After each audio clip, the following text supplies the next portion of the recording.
Hey guys, so here we have one of my regulars. We're doing a redesign today using snake skin. Right, this is my one disclaimer, so if you're not happy with anything I have to say at this point, do stop watching. Yes, this is real snake skin. It was shed from a live animal, but the animal is still alive and well and doing snaky things in its snaky home. I have sanitized it thoroughly. It will be encapsulated between 2 layers of acrylic. Will not come into contact with my client's nail, skin, anything. So there's really no issue with it. It's no different to encapsulating netting or glitter or anything like that. But if you have an issue with this, please stop watching, because whenever I use snake skin, there's always so much about it. It gets everyone going. So I've done my usual prep of the nail. I've filed off her previous set to a very thin clear layer. I've then applied new tips. Now these are the Cuccio Vamp tips. These can be found either from Cuccio or from Hazel Dixon Nail Artist. So a lot of people say they have trouble finding these. I'm not sure why. If you just Google Cuccio Vamp tips, you will be able to find them. So I've applied them to the nail, done my usual prep prime. I've then put a thin clear base down. I'm then coming in with Milky Pink along the smile line, blending up and then pulled down the nail, and then I've come in with CJP Amor at the cuticle area and blended down.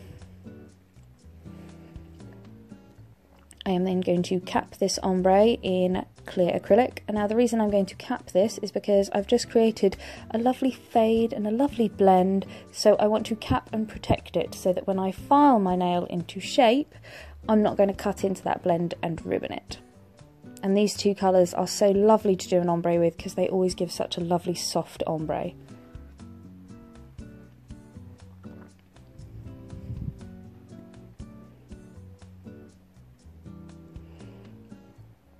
Just add a little bit of acrylic that will not come up the tip there. The reason I like using these tips is you can spend a lot of time doing your design work because they're already pre-pinched, so you don't have to worry about getting your pinch in. I'm then putting a clear base down on my next nail, and I'm picking up a small bead of CJP Rose Gold acrylic. I'm using this just as a base of colour, so I'm just using it almost to paint that nail bed. I'm then using a bead of clear acrylic to pick up some of this beautiful glitter from the Glitter Fairy. This is part of the This is part of the Liz Guild limited edition collection, and this is called Rose Guild. So this is a beautiful metallic rose gold. I'm just going to leave that to set before I cap that nail. I'm now going to pick up the sanitized snake skin and just have a little idea of where I want to lay it on the nail. I'm going to place a clear layer of acrylic on the nail, making sure I've got a decent amount on the tip for that snake skin to stick to. I'm then going to pick that up and apply to the nail.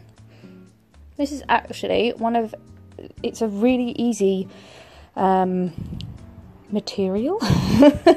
It's really easy to work with in acrylic actually. It's very pliable, it sticks quite nicely.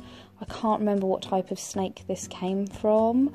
I want to say a royal snake? I don't know anything about snakes, so does that sound like a snake you would have as a pet?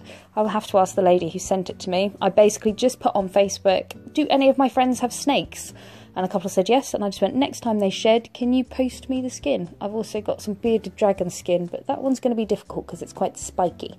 So I'm not sure how I'm going to use that yet. But I'm now capping that the second nail.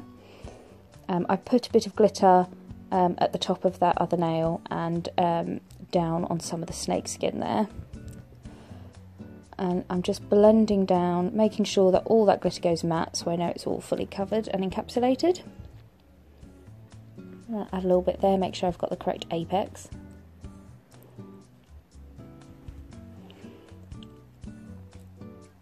And then I'm going to come back to that snakeskin nail and encapsulate that snakeskin. Now the good thing about snakeskin is you don't need to cut it, it breaks apart. So I'm not really too worried about that. Once I've encapsulated, I can then kind of like tear off the excess. It also means you can tear off tiny little pieces and add them like as a little extra bits into the nail design, which I'm going to do in the next nail. Now you want to make sure you encapsulate this really well. As I said, if you get I was quite lucky. I got pretty much an entire shed, so I've got a lot. Is that the correct term? I'm so sorry. Again, I'm not I'm not a snake person, so is shed the correct term for what they do?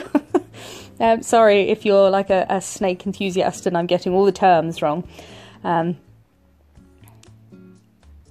yeah, so I got like almost like a full snake length of snake skin, even with little bits of underbelly, which I really quite liked, because they're much different. They're a very different shape scale. Oh no, I didn't. Damn it, I didn't record the other bit. Okay, so the other one I did an ombre, but then just placed a few little bits of scales on. You'll be able to see in the final video. So now I'm filing this ombre into shape. Oh, I'm really upset at myself that I didn't record that for you guys. I'm sorry. I'll do it on a practice tip next week and I'll get a video up.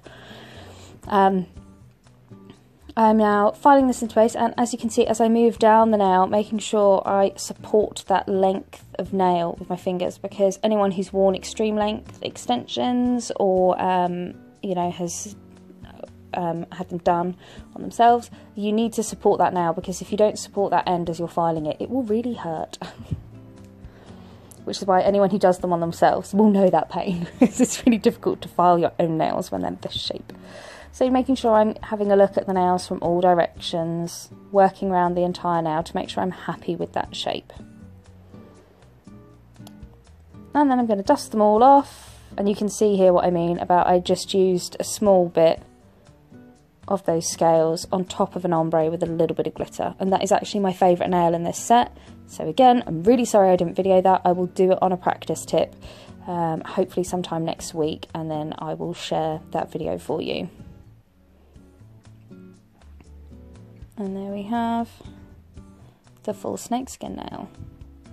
And I found, especially with it depending on the colour of the snake it's come from, some of these scales as well have a really nice rainbow effect to them, like when you look up close. So it's a really nice medium. Medium, that was the word I was looking for, not material. It's a nice medium to work with. And as I said, I mean, the snake's still alive. It's like nothing was damaged to make these nails. So it just depends on personal preference. And I can understand a lot of people will be watching this and go, ew. But you know, personal preference. I personally think these look beautiful, and my client loved them. She always likes something a little bit different. As a hairdresser though, she can't have anything on top, so we try and do as much as we can inside. So there you go. So they're all top coated, cooled down, and I popped some cuticle oil on. So there you go. These are my snakeskin and rose gold glitter nails. So I hope you enjoyed that tutorial, guys. Any questions, comments or requests, just pop it all below for me. So thank you for tuning in. Bye.